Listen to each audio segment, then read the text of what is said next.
litter material that is utilized by majority of the farmers, because it is readily available wherever paddy is grown. You can use it, but like in Mizoram, paddy is not grown to a large extent, so we have to bring it from the Silchar area. Okay, so we are spending some amount on that, but whatever may be the locally available, sometimes we also use wood shavings which is available in the local market, but whatever you are going to use it, it should be compatible as a fertilizer. You can use that built up litter in the field, because it is a very good because the poultry litter is a very good fertilizer. Is it clear? All of you are hearing or sleeping? Yes, Okay. ma'am. Yes, ma'am. Then Yes, ma'am. next is Yes, ma'am. okay. Next is the litter quality and its effect on poultry, because already I told you that if the condition of the litter is not good, then lots of problems may arise.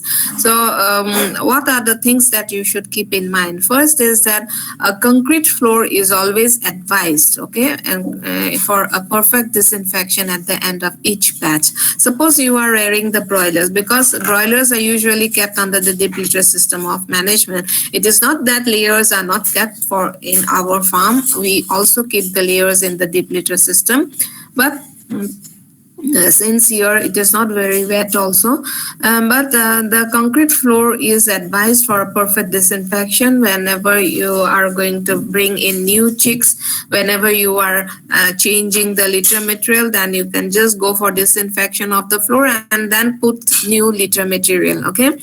And what is the main gas that is evolved in this poultry house is the ammonia. Okay, and the ammonia levels of just 25 parts per million for longer duration causes depressed growth, drop in egg production, and immunosuppression. Now, for us, for human, when the ammonia level is 50 parts per million, then only we can smell that ammonia smell we used to feel. But in case of poultry, ammonia levels even less than that, like 25 parts per million, which are very low. Okay, if it is there in the house for a longer period of time, then all these things you will get. Okay, immunosuppression means their immunity will be suppressed. Okay, and improper ventilation can lead to wet litter problems. So ventilation is the main part that you have to take care of. If there is ventilation is not proper,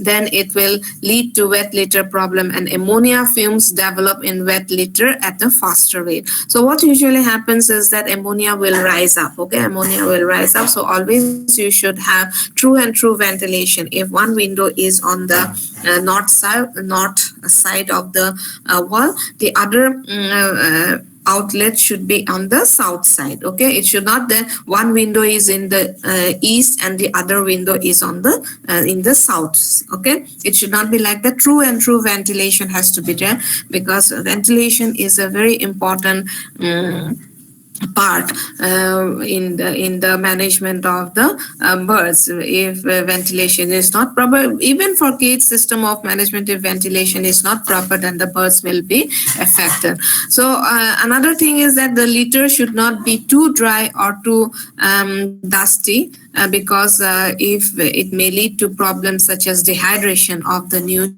chicks and respiratory diseases. If the litter is also too dry, what will happen? And because the chicks, they used to move, okay, the birds, they used to move from one part to another. They used to fly inside the room only. So what usually happens, if the litter is too dry, then dustiness will be there in the environment. When dustiness is there in the environment, then when they inhale all the dust, they usually suffer from respiratory diseases.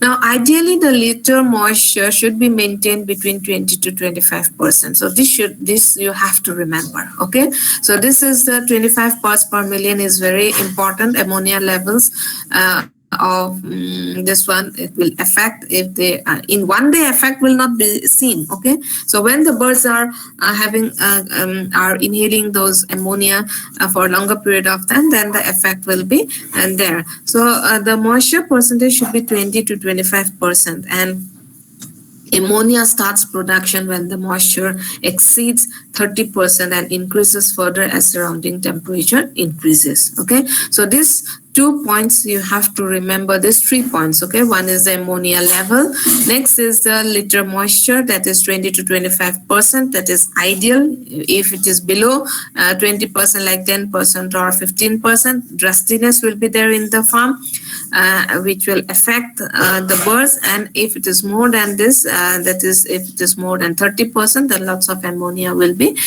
produced. Okay, which will affect the again affect the birds. Is it clear? Next is, as time passes, used litter can become seeded with pathogens. Okay, it will become seeded with pathogens, and if the humidity is more and warm temperature, and there will be that pH also will increase, and this high pH will favor the proliferation of pathogens in the litter. So that is the case. Okay, when the moisture level is high, and if it continues, okay, the environment will not be good for the birds, and they will come under stress. And moreover, when the litter material is wet, then lots of pathogenic bacteria will be there, because those are there itself. So when they get the environment is conducive for them, they usually multiply. And bad litter, it acts as a predisposing factor for several viral and bacterial diseases known to spread easily through contaminated litter. Okay, so one major problem that is that occurs due to wet litter condition is coccidiosis. This is a protozoal disease. Okay, coccidiosis, it is a protozoal disease. You know what is a bacteria, virus, fungus, then protozoa? Yes, ma'am. You already know, because in class 12 you have studied all these things in biology. So Yes, ma'am. have you come across this terminology, coccidiosis? This might be new to you. Yes? Yes, ma'am. Or Yes, ma'am. okay, so this is this coccidiosis is a disease that usually it occurs in case of poultry. Okay, and it is a protozoal disease. It is caused by protozoa, a protozoa that is known as Eimeria, Eimeria species. RIA, Eimeria species, Eimeria tenella. Okay, so we will discuss all this when we discuss about the diseases. But for the time being, you just know that coccidiosis is a serious problem which arises due to wet litter condition. And if the hygiene, you are going to maintain the hygiene, it can greatly reduce the number of oocysts. Oocysts is nothing but the eggs of the this coccidia. Okay, and wet litter further aggravates the coccidiosis by providing the proper environment for oocysts to sporulate, because in the litter material this coccidial oocysts used to be there. We cannot kill them. Okay, it used to be them, but when the environment becomes conducive for the oocysts to develop or to multiply, those environment we have to get rid of. Okay, so first thing is that we have to keep the moisture content in within the range of 20 to 25%. We without going into the moisture percentage, simply by seeing the litter material will know whether the litter is good or not. Any type of cake formation, you have to remove those litter immediately, and then you can simply take a handful of litter material in your hand, and then you hold it tight, and then if you're going to release it, then cake formation is there. Immediately you have to remove the litter material, and you have to change it with new litter material. Okay, so that is very important. And because if the temperature is high and the humidity is also high, that will aggravate the condition. Is it clear?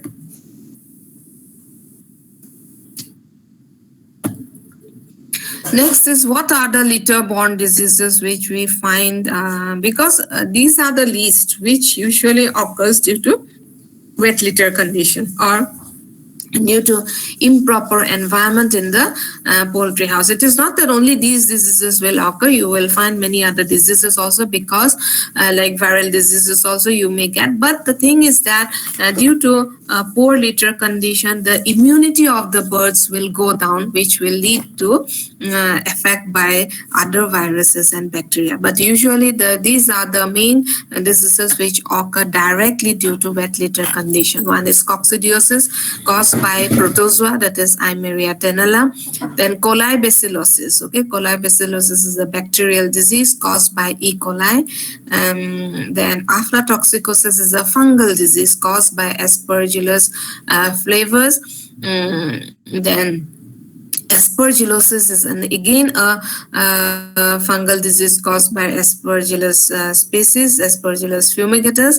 So these two are the fungal disease. Coli bacillosis is a bacterial disease, and coccidiosis is a protozoal disease. So these are the main diseases that usually occur when the litter material is wet, the moisture content is more, and you are keeping the birds in that wet litter for a longer period of time. Okay, so why this aspergillosis is known as brooder pneumonia? Now, out of this aflatoxicosis and aspergillosis, both are fungal disease, but aflatoxicosis is usually developed when toxins are produced in the feeds. Okay, when toxins are produced in the feed due to wet feed condition. And aspergillosis usually occur during the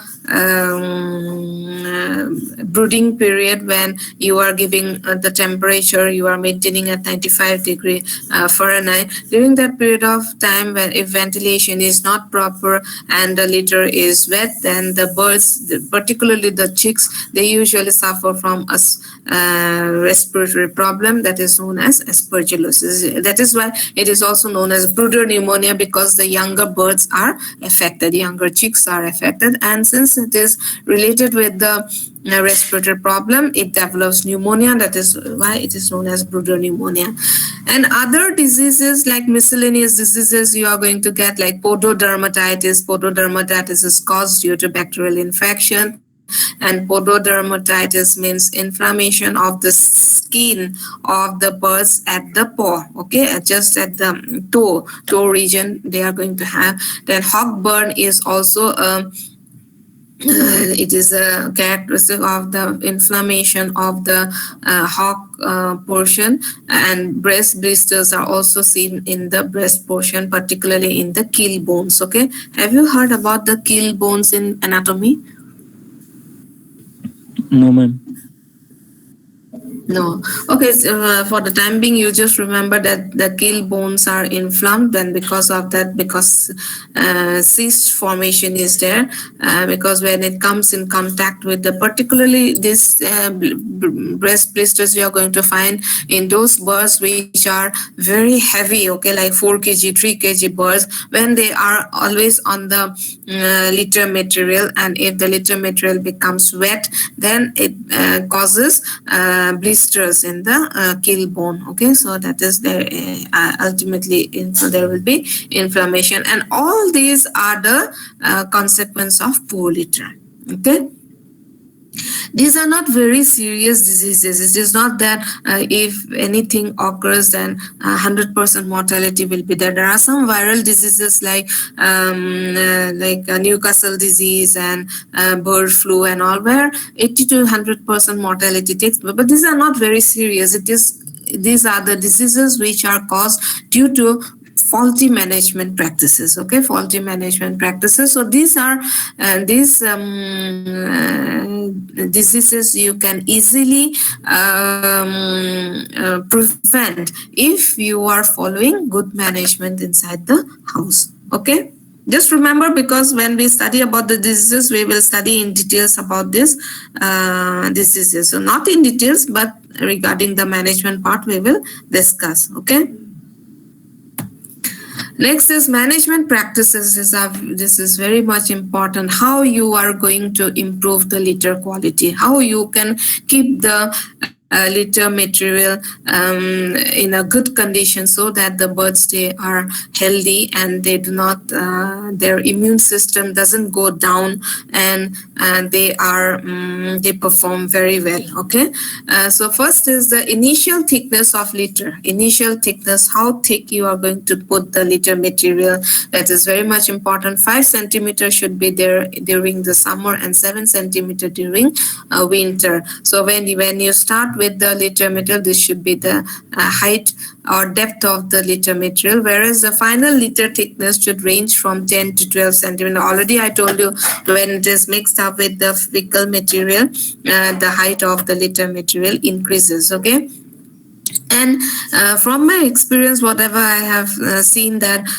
usually the litter material, if the water is not leaking and all, then usually we can keep the birds in the same litter material for at least 3 to 4 months per in the winter months, and even more than that also. But during the summer months, when there is a rainy season as there, sometimes we can keep up to 2 months also, if we are taking great care. Otherwise, every month we might, if we are very careless regarding the waters and all, water spilling is there, then every month we have to remove the litter material. Okay, so this is true. You have to see the height of the litter material. And successful litter management mostly depends on skillful management of litter moisture during the entire period of rearing. How well you can maintain the litter material. Wet litter can be avoided by properly steering of litter. Okay, every day we have to steer the litter. Okay, with the help of pelcha and all we have. So every day you can go for mixing up the litter, so that the fecal material mixes up with the litter, and the litter material has a chance of absorbing the water content.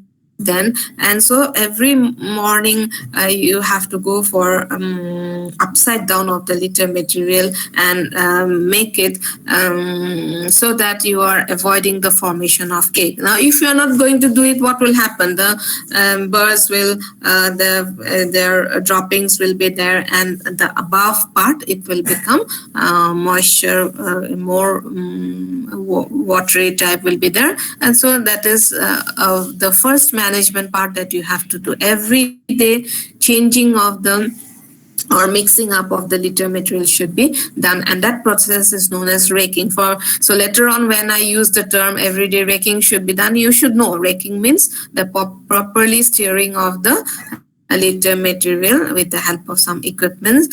You can do it even with the help of stick. Also, you can can mix up the litter material and minimize ammonia accumulation during brooding, because during brooding lots of heat will be there, so ventilation should be proper, and exhaust fans may be used to remove the air from the shed, because the air will move up, and so you can use exhaust fans also. The relative humidity in deep litter house should be around 40%. If the humidity is more, then again it will add to the problem of it will increase the moisture content of the house. Next is check watering systems to prevent the leaks. Keep the height of water that you have to do. Nipple drinkers are the best. And if leakage or spillage occurs, then immediately you have to remove that part of the bedding material. Suppose water has fallen near the water, then immediately you have to remove the litter material from that part, and then other parts you can mix it up. In that way, the moisture content can be kept to at least to 20 to 25%. Okay, and then to avoid damp litter, you can also if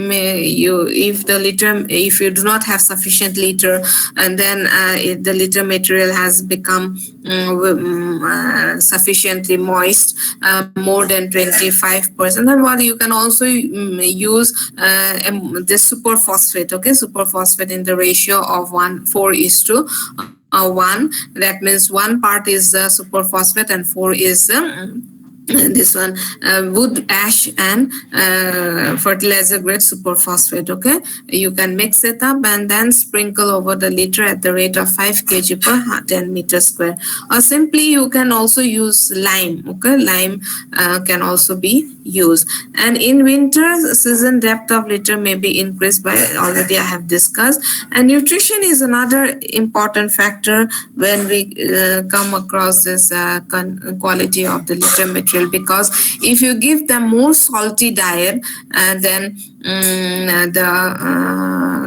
they will consume more water, and in the long run more excreta will be produced. Okay, and also some drugs like diuretics, which is used to increase the excretion, and those also, it stimulates the excess water consumption as well as excretion. So as far as practicable, we have to reduce the salt. We have to keep the salt content to a minimum. Minimum means we cannot give salt more than 0.5%. Okay, we give 2.25 to 0.5. We usually give 0.5%, not more than that, the salt amount. Suppose if you are preparing a ration of say 100 kg, then 500 grams only will be the salt. Okay, so 0.5%, we should not go beyond 0.5%. So these are the things that you have to keep in mind. First is that ventilation has to be proper. Whatever air will rise, okay, hot air will rise, and then you have to have the ventilation on top, so that true ventilation has to be there, so that the environment is good. And secondly is that all the water you have to keep in mind that no leakage is there. And thirdly, nutrition, you have to take care of the proper nutrition of the bird, so that lots of water is not consumed and lots of this one urination is not there. Okay.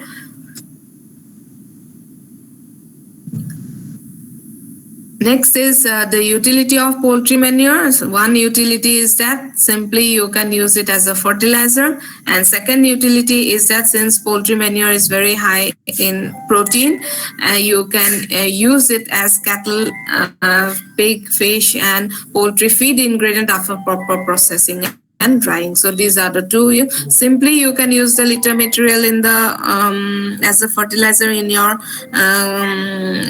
kitchen garden or whatever may be, and then secondly you can use as a feed. Next is recycling of old litter material. How you are going to use it. That old litter material also you can use twice or thrice, but not more than that. Okay. So how you are going to do it? If the litter material is dry, and if suppose you are changing the batches, then you can also store it for some period of time, so that you can use it for older birds or adult birds. So how you are going to do it? You make a heap. Okay, you make a heap and you keep it for 7 to 10 days. The heat that is produced in the heap will kill most of the organisms, and then you can make it upside down, and then again you keep it for some period of time, and then by doing this you can also use it for the next batch of broilers, because every batch, if the litter material is good, then you simply cannot use that for the broilers without doing some disinfection and all. You can also spray some disinfectant solution in that litter material, and then keep it for 7 to 10 days, and then you can use it for another batch. It is not that every batch you are going to put the same, but if there is any infectious diseases, then it is always better not to use the same bedding material. Okay, so this is the way how you are going to use the old litter. So litter management is a very important part of the management of the birds. Like nutrition and all, it is always there. But if you give good nutrition also, if the condition in the house is not good, then the birds will come under stress. Is it clear? Yes, Any ma'am. query? No, ma'am.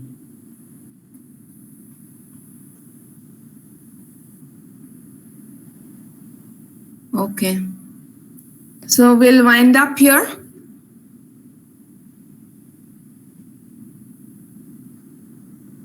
No query? Okay, we'll stop here. Thank you so much.